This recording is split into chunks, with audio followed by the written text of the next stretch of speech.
Welcome everybody. Mulimutia Abarigani Bawoni Wahanti Saobonani. Welcome to another episode of Chats of Africa with me, Kalunji Sabandeke, a brand new podcast where I speak to talented Africans across the world. Now today is a very, very special episode in that let's look left, let's look right, up, down. There is no talented African except me. It's a solo episode, and I have to say, I'm very sorry to all my loyal listeners. I owe you an apology. It's been a busy, busy past few months, really. And I had hoped, in the spirit of transparency, to have stacked up a few episodes, but alas, it didn't quite happen because, as you may have listened to, I've been producing and directing the revival of my play Asata Taught Me, and the run is done. Um, but at the same time, I ended up going to the Cannes Film Festival. So there's plenty more to talk about, really. Plenty to talk about. So I thought, you know what, instead of keeping you waiting until our next guest or kind of hitting you with that was the end of series one, let's come back for series two in a few months' time or whatever. I thought, why not give you this solo episode? And really, if I'm being honest, I actually don't have anything specifically planned. Look, there's no notes, nothing whatsoever. It's just good old me chatting. Really, that's exactly what it's called, Chats of Africa. And I've been having so many incredible conversations with different people. So, I mean, we're going to get to that, really. Which I don't even know where to start. I'm so excited because I went to Cannes Film Festival and I met so many talented people from the African diaspora, from the United States, Africa, Europe, wherever, the Caribbean, and we had so many incredible and fascinating conversations and interactions, and I just have loads to really kind of download onto you, the listener, and you, the viewer, and that's why you see I'm so animated. You know what I mean? And I've got, a brand new top here. Power belongs to the people. Go get yours, and you will. If you saw the play, my player Sutter taught me. If you happen to be in London, or if you've seen it before, if you've read it, you can get a copy of it actually at Amazon. Asata Taught Me by me, Kalunji Sevandake. Just search Asata Taught Me play and you'll be able to find it. But we'll sell you stuff later. In the meantime, I just want to chat. Really, I just want to chat because there's been so many things that I've been doing. I've been, working on, of course, this play, producing it, and it's been a whirlwind. It's been a whirlwind. Like I've gone from basically being partnering with someone to help me produce it to producing it by myself with the help of an associate producer. That in itself has been an adventure. I've gone from really not having produced a film before to producing not one, not two, not three, but also actually really three films. But associate producing some other films and other projects coming on. So I've got so many things to catch you up on. And really, the key thing today on this week's episode, and there's going to be a few more of these solo episodes, the key thing today is to talk about ownership. That was one of the things that actually, when I went to Cannes, I mentioned, ownership of stories, ownership of distribution, because we do a lot of waiting, right? You, as my listeners, you, as my viewers, you must know you were waiting for me, and I apologize for that. That was really bad of me because I like to be consistent. I believe in consistency. I've had many podcasts in the past, and I think the thing that's really let me down is the consistency, right? And I said to myself when I started Chats of Africa that I was going to be consistent. I was going to give you content. I was going to give you episodes. I was going to give you talented Africans that I'm speaking to, conversations and chats with talented Africans, and I let you down, and I apologize for that. I've got listeners from all over the world, really. We got Ghanaian, Spanish, Syria, I'm seeing. I hope you're not bots. All over the world. And I know you're all really kind of locked in and you're looking forward to that. Every Monday you hear that tune from Mozzie Mutant, You're on My Mind, 12:59. You're waiting for that and I let you down. So I apologize.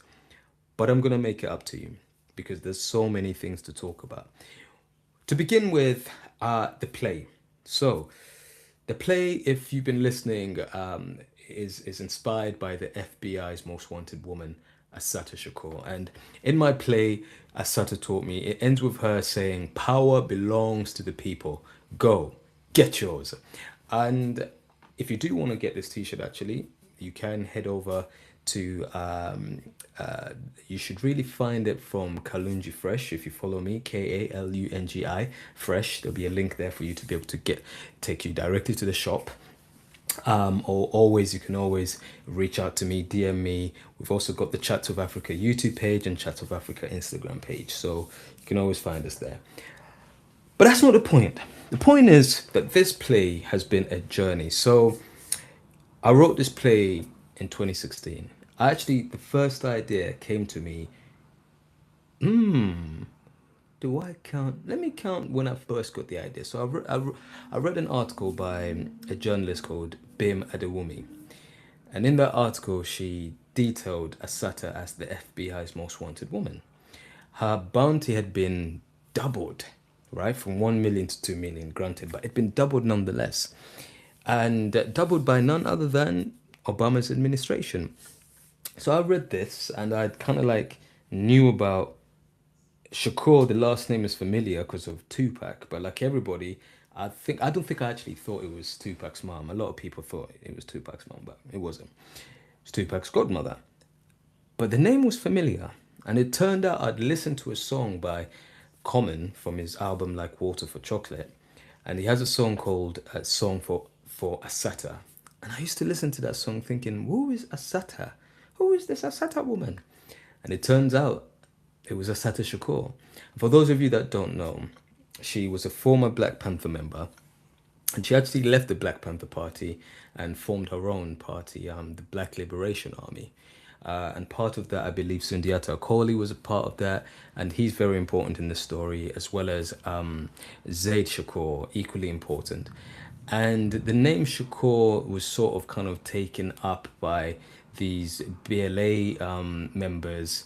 I believe they do say some sort of say in memory of Zaid Shakur. Why that's important is that in 1973, Assata, Zaid, and Sundiata were driving on the New Jersey Turnpike. I guess it might be their like sort of motorway or whatever. And there was a state trooper by the name of Werner Forrester, as well as another state trooper, who kind of followed them and kind of instructed them to stop. Apparently, there was something wrong with their vehicle, etc. You know how it goes. So they're talking back and forth, and a shootout ensues. During that shootout, the state trooper, Werner Forrester, tragically dies, and so does Said Shakur. He too tragically passes away. Assata is shot. Sundiata manages to escape. Assata then is asked by the surviving, supposedly by the surviving state trooper, where did Sundiata go? Where did Sundiata go? And apparently she points in this direction, but clearly she pointed in the wrong direction. Sundiata was later accosted, and he too was put on trial, and he does end up being sentenced to prison, and he serves out, I think, the length of his prison, and he may have been released not too long ago. Assata, on the other hand, she lay dying, and she was arrested and taken to hospital and handcuffed while she was on a hospital bed. And effectively, she was then put on trial for this, for the killing of the state trooper, Werner Forrester. But there was also a series of trials that she also was kind of being trialed for, a series of crimes, I should say, series of crimes that she was being trialed for, like historic crimes, and each one of those she was acquitted. However, this killing she wasn't, and while she was waiting for these trials, or while she was waiting for the trial, the main trial, she was put in a male-only prison, and at some times as well, she was put in solitary confinement. She ended up also in prison with racist people. But again, miraculously, she also managed to, give birth during her time in prison. That's how long she was in prison. In prison for. She was involved in so many different things that happened during that time, and she ends up having a kid with a gentleman by the last name of Kamau, I remember, or first name Kamau. Um, I mean, listen, this is live, so I can actually find out. Um, I should say this isn't live, so I can find out. So who was Kamau? There we go. Kamau Siddiqui. That's it. Kamal Siddiqui was the name, and is actually the father of Asata's only child, Kakuya Shakur, right? Kakuya. So in the end, she was found guilty. Again, it was a kangaroo court as per her description. She wasn't it wasn't in front of a jury of her peers. A lot of the jury members were very prejudiced against her. She gets imprisoned. Life imprisonment was her destiny. But, and she tells this incredible story. She's on the phone to her mother, and this features in my play. She's on the phone to her grandmother, and her grandmother tells her this about this dream she had. And she says, I had a dream that I was dressing you. And Asata goes, what do you mean you were dressing me? Was I little? It's like, no, you weren't little. Oh, so why were you dressing me? Because the only reason you could be dressing me is if I was. And then she kind of stops herself as if I was dead, right? Her grandma says, no, you weren't dead. I was dressing you because you're about to get out. So don't get too used to that prison.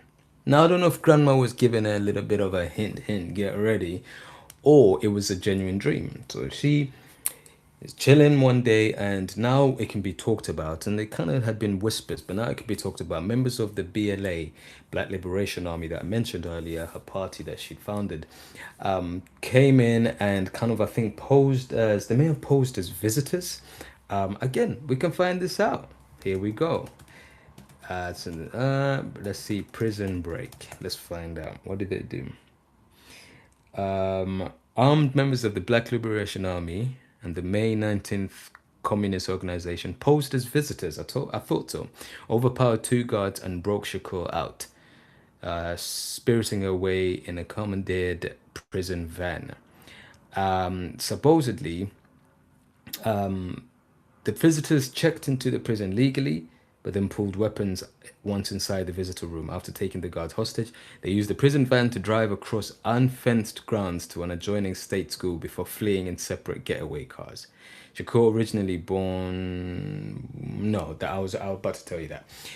So she then ends up actually living in the States for like about 4 years before escaping to Mexico, and eventually she finds her way in Cuba in 1984, where the one and only Fidel Castro, who was the then president of Cuba, personally grants her political exile. And Asata talked about in one of her interviews that she kind of just turned up and she was like, I'm here. I'm here. What you gonna do? Like, look after me, you know? What? And they just went, okay, cool. And since then, she'd stayed in exile up until her death last year. What's really interesting is that in this play, Asata taught me, which was running not too long ago from the 12th to the 24th of May, we had an incredible team of creatives. Like, I'm so proud of the way I was able to make this happen. Like, I produced this play. I had support from a range of different creatives and a social producer called Clarice Muckendall. I had support from a few supporters and investors, and one of which was David Ajala as VP and chairman. And if you don't know who David Ajala is a fantastic, incredible actor. And his company, VP and Chairman, was one of the supporters and investors, and also provided a social producing support as well. This was also in conjunction and collaboration and support with Lucien Mzimati, the actor, another dope actor, BAFTA nominee, as well as another BAFTA nominee, Cyril Henry, who also invested in the project, and Philip Kahn, who very kindly supported as well. He's a philanthropist, British philanthropist. this alongside a lot of other donors from my GoFundMe page that I had, and also my own personal investment, and also my family's personal kind of investment as well. So it's a really a community of various supporters who came together to make this play possible. So I want to say a big thank you to everyone. This is permanent; it will be here forever, and I want everyone to be able to to remember this. So we're 15 minutes in, and I was saying that during this production, we had a range of different creatives, one of which was Luanda Pau Baquero, and she's an incredible dancer, Cuban kind of just cultural person, right? And she came on board and told us something very interesting. She'd never heard of Asata Shakur, right? Like, these are people that live in Cuba, and for some reason, her infamy, whatever, didn't quite spread out into the wider community. A lot of people, including herself, only really found out about her when they released some kind of like news or item that, hey, this woman has passed away. There was this American who was living here and no one knew about it. And there was always a lot of questions. You see, when you're writing something, people always pose the questions, how can this young Cuban man not know about Asata? Da, da, da, da. But there will always be someone who can confirm whatever idea you have, right? There will always be someone who goes, oh, is it really plausible that this thing will happen? Hey, you look wide far enough, you find someone that can prove that's the case. So this is for anyone that writes and creates anything. But back to this our creative team. So Luanda Pao was a Cuban culture consultant, and she worked in collaboration with the team, in particular Gabriel Nimo, who is the movement director. And they actually she actually went to Cuba for a week as part of Luanda's Afro-Cuban dance festival, and came back with a range of different research and information, and it just made the play for those that watched it, it just made that play extra potent and extra authentic. So that's something to always kind of let you know. If you really want your play or your work to kind of have this level of authenticity, just do some field research. I did that 10 years ago. I went to Cuba 10 years ago, and I think the same impact was had on the play 10 years ago. But now, this time I was producing it. And, you know, part of the challenges of producing, if there's any kind of creatives out there who do put on projects, whether it's a film, a short film, TV show, play, events, anything, one of the challenges is like finding a way to balance your various responsibilities. So I was writing, I was directing and producing. Thankfully, the script was already there. I knew it like the back of my hand. I didn't have to do too many rewrites, and any rewrites that I needed to do, I could do in the moment, right? Directing, that was a challenge, kind of finding moments to actually focus on the directing, but good thing I'd done some really good hiring. Maybe the main thing I'd say was a big kind of impact was around finances, right? Budgeting and fundraising. We actually went into this play having half the money. That's not ideal, my people. That's not ideal. So I know sometimes in film, typically, you know, you might go into the production with maybe only not a lot of the money ready. Maybe you're thinking you might be able to gap finance it later on once you have all the footage, and that can be very risky. And I wouldn't recommend it. I would definitely recommend making sure that you have all your money when you're putting together a show. So which meant that I was still kind of fundraising. I was still having that at the back of my mind. Marketing was a big thing as well. I was really bootstrapping, meaning I was really out there like handing flyers out. I was kind of going on. I went on 3 radio shows, BBC radio show. I went on One Extra with Richie Brave. So shout out Bernard Achepong. from We Are Unedited, who hooked that up. I went on which other show? I went on to Jumoke Fashola's In Spirit show, and spoke to Edward Adu, who was sitting in for her. And then I went on to also another show, but this was, hey, my memory nowadays is terrible.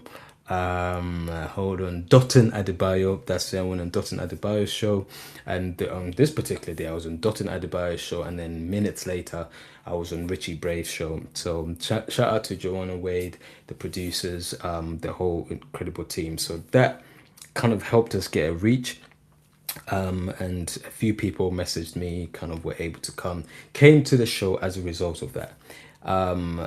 So I would definitely suggest, if you're producing something, and I won't stay too much on the kind of technical side in case other people are thinking, man, that's good enough. I don't really care about that. What I would say is make sure you give yourself enough lead time when you're producing something to be able to market it. Because listen, people, by the time I'm not gonna give too much away, but we needed like a lot of support, marketing support. But thankfully, gradually the show started picking up and word of mouth. But I think I would have benefited from having a little bit more lead time, in order for the sales to kind of pick up. But in the end, it was a success. We had we had a great, excuse me, sorry,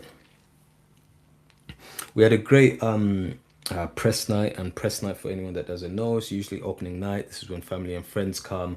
Members of the press come to also review the show on either this night or maybe a few nights. Sometimes it's in previews, and some people don't like that, but or maybe a few days after. So it was a great kind of opening night. Then the following day, straight after, can you imagine? Straight after, I went to Cannes, for the Cannes Film Festival, and there, that was that was an experience. It was an experience. I'd never been to the Cannes Film Festival. I'd been to Cannes before, but I'd never been to, and that was just like when I was 20 in 2010, and it was like overnight. It was night time, and I think we had to quickly catch a train back or get a cab back. So it wasn't quite the same. It was going to club like Cannes, and Cannes expensive, so I don't even know why I got there and how I was able to afford to go there. But this time around, I went there, and it was life changing. So what took me there to begin with was to I was a collaborative partner, of this initiative called Afro Can, and it's founded by a woman called Prudence Colong from Yanib's foundation, and she's got Afro Berlinale as well as Afro Can, and I'm sure she'll have other future kind of film festival associations. And it's separate from these official film festivals, and she just effectively puts on great panel discussions and networking opportunities and parties and events, for the African, Caribbean diaspora and filmmaking community. And I was on the panel, and I had a one-to-one with a South African filmmaker called Zoe Ramushu, and I hope I got that name right. Sorry. Actually, I can always find out. I'm here struggling when I don't need to. I can find out. Yeah, I got. See, I know my names. I know my names. So, in the end, I was a part of this initiative, and it kind of allowed me to be able to network with a range of different people, which included, uh, I mean, casting directors from the States, film financiers, production companies, like a range of different people. So, it's Afrocan was fantastic, and it was brilliant because of that. And from there, I ended up actually thinking about how do we, as Africans or children of Africa or kind of African diasporans, how do we make sure that we get into a position where we no longer need to wait and rely on other people to get things done? right? So here I am. I've got my own film that I'm producing, one of which I'm producing with another producer, Henry Hereford from Lucky Sunday Pictures. And I've got my own company, as we know, Cecil Productions, who produce this brilliant podcast. And we're working together, and we go to Cannes and we have all these incredible meetings with different people, different companies, but you always end up feeling as if like you're doing an Oliver Twist, like, please sir, may I have some more? Like, it's not necessarily begging, but you're almost like you're on you don't really feel like you hold the cards, right? Or the powers in your hands. Now someone might say, no, change that mindset. Find a way to change that mindset. And I do that by kind of remembering that this project is made possible by by thank you. This project is made possible by everybody. I'm just checking out the chat. This project is made possible by whatever idea that you have. You created this project, right? So why not think about it from that point of view? That why not enter this conversation? Go, you lot want ideas. I've got an idea. You don't exist without the idea. Realistically, I could get this project made and put it on YouTube. You can't exist as a company without anyone creating anything, right? Think about it. Even the people that got the money and got the access to the cinemas and the streamers, at the end of the day, in this day and age, you could actually start your own streaming network and put all your projects there. You could go on YouTube, you can make your film and put it out for free. And through maybe good marketing or somehow the algorithm, it can really blow you up. You just got to think about these films right now. Was it Back Room? Is it Back Room? Let's find out. What Back Room's film. That I nearly left that. Uh, it's a film, American science fiction psychological horror, directed and co-scored by Kane Parsons. It's a feature film debut. This guy co-scored it, and he's in cinemas, right? He's breaking records, right? Like 20-year-old is doing this. Now he didn't put it on YouTube, but it started off as a YouTube series. So why are we all here, tripping up over ourselves, bending over backwards, because we're hoping that someone will give us a chance when you could create it yourself? This is what I'm doing by having these conversations, these chats with you. I'm creating my community. It might take a while, it might take 2 years, 3 years, 5 years, 10 years, but at the end of the day, if I'm consistent, you will reward me by being a regular listener, being a regular watcher. So that's what I say with in general in regards to kind of distribution. And I was on this panel about distribution, and I think YouTube has democratized the distribution channel, right? Meaning, whereas many years ago, in order to even be seen by the world, you needed to go to these big networks, whether it's BBC, ITV, Channel 4, if you're in the UK, ABC, NBC, whatever. You needed all these big kind of like conglomerates who said, we're the ones who can broadcast all these stories. And you had to just sit there and watch them. The cinemas or the distribution companies, they had access to these cinemas or relationship to the cinemas, and they said, we decide what films get made. But now YouTube will go, or Vimeo will go, or whatever other networks will go. Now you can upload for free. All we ask is you keep uploading so that advertisers could come and advertise on your video, and then they pay to advertise there. We get money and you get a cut of that. You get monetized, right? As long as you follow our rules. That is something that all the other big companies don't do for you.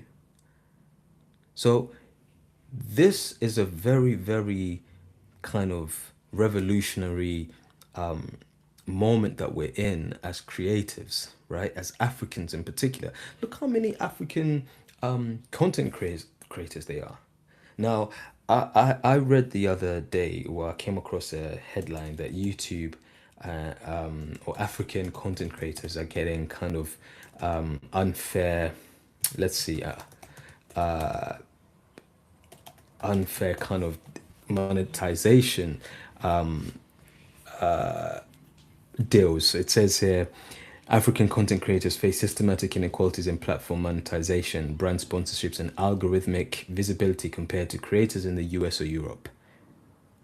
These disparities stem from lower regional ad revenues, geographic biases within recommendation algorithms, and a heavy reliance on direct brand deals over native platform ad revenue sharing. That's crazy, right? And this is BBC News Africa puts this up a month ago, right? There's a video there. Like, in one breath, I'm saying, oh, it's kind of democratized. YouTube has democratized the kind of the distribution world, but at the same time, you're also taking the Mickey. Just as you got OpenAI who are using Kenyan people to moderate and kind of teach these machines how to um, kind of recognize certain images or whatever, and also they're asking them to kind of like check for kind of content or the violence and the inappropriateness of certain content, and they're asking them to do that, and they're paying them like less than that, less than like $2 or whatever. Come on, guys, come on, let's not do this. Let's not do this. So let's find a way, as those of us who are in a position to be able to, maybe speak up for people and get to a position of influence.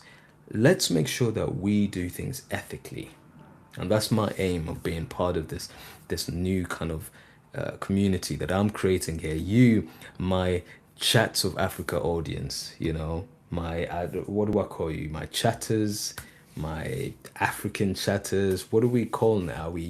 The chats of, maybe it's koas, my koas, choas. What do we wanna? What do you not wanna? You let me know. Are you gonna be chatters? Are you gonna be, you know, choas or koas? You can tell me what you prefer, but I'm really excited about what's coming up. Very, very excited by it because it means that there's going to be a lot of exciting kind of platforms or exciting kind of partnerships that I can create out of this. I mean, I have my own, for example, companies that I'm creating. I'm not going to say yet, but Chats of Africa sponsored Asata Taught Me. It did. It did. So, we get to a place where we can kind of start building on, on the platform and start maybe not waiting for this company to sponsor me or whatever. I can sponsor myself, and then I can raise awareness for these companies that I have, and you can now start supporting directly. We're doing direct to consumer kind of